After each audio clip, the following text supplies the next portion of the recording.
Shalom and welcome to 2 Minutes of Torah. This year is entitled Bedikat Chamaitz, a mitzvah that requires 10 minutes or 10 hours. As we may have noticed, many people in Israel have different practices regarding the mitzvah Bedikat Chamaitz. Some take hours and hours going through every nook and cranny in the house, and others take 10 minutes. And then there's everything in between. The question is, what's the right approach? And the answer is, all approaches may be correct.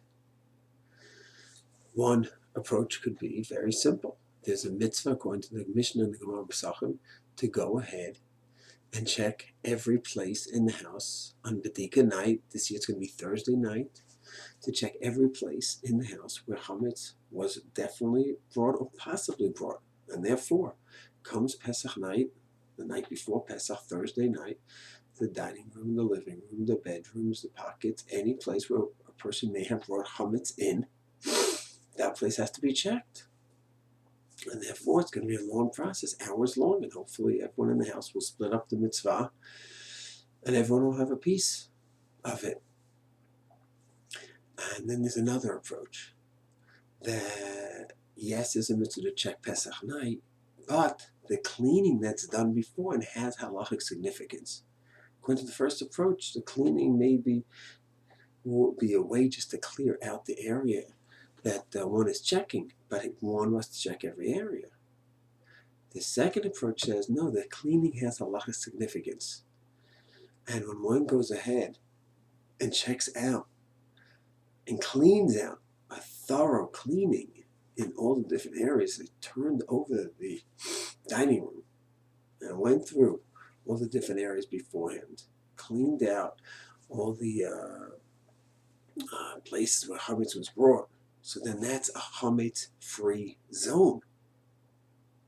And therefore, when it comes to Pesach night, that one would not have to go through every nook and cranny because that was done already beforehand.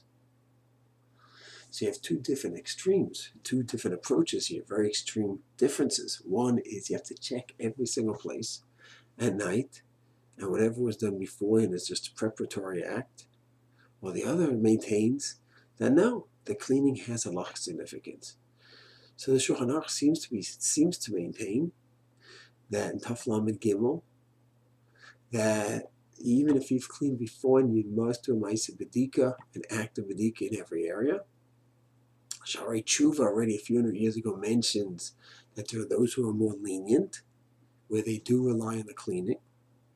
And regarding poskim from today, there's a few different approaches. Some, Rabbi Nissim Karelitz takes the simple pshat of the Shulchan Aruch. You have to check every area on Thursday night.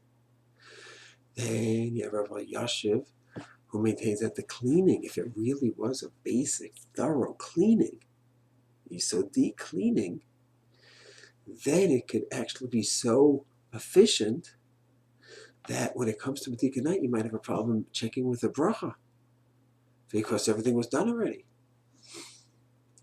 Rosh Zalman says that the cleaning before Pesach does have significance if it's a thorough cleaning, but still there's no problem of making a bracha on Thursday night because the mitzvah is to go through the house room by room and have a checklist. Did we take care of this room? Did we take care of that room? Did we take care of that room? And each room is gone through and analyzed.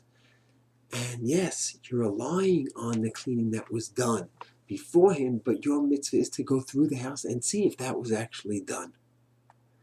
And therefore, Shlomo Zalman would have no problem making a bracha even if the place was totally clean. According to Rabbi Yashiv, if it was totally, perfectly clean from top to bottom, there's nothing in the house. So according to him, it's possible that one would have to put out some bread beforehand to make it a makom of chametz so that one could do a proper checking. There is one last approach that you have to do a true Myers Should Bedikat, but it doesn't only have to be Thursday night. So each night that you clean, before each day that you clean, then at night there should be a Myers Should Bedikat on each part of the house, and that could go for a few days. And then when it comes Pesach night, Leil Pesach, you could do one final Myers Should Bedikat in a room or some other place, a kitchen, wherever it may be, and that would be my final Myers Should Bedikat of Thursday night. So in sum, we have a range of approaches, whether it has to be a complete Myers Should Bedikat in every part of the house with the correlates, or the other extreme that relies on the cleaning beforehand.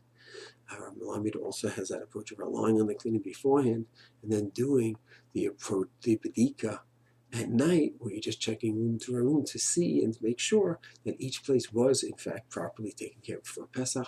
Lemaisa, each person should follow his or her posek and do the mitzvah in that manner. Shalom.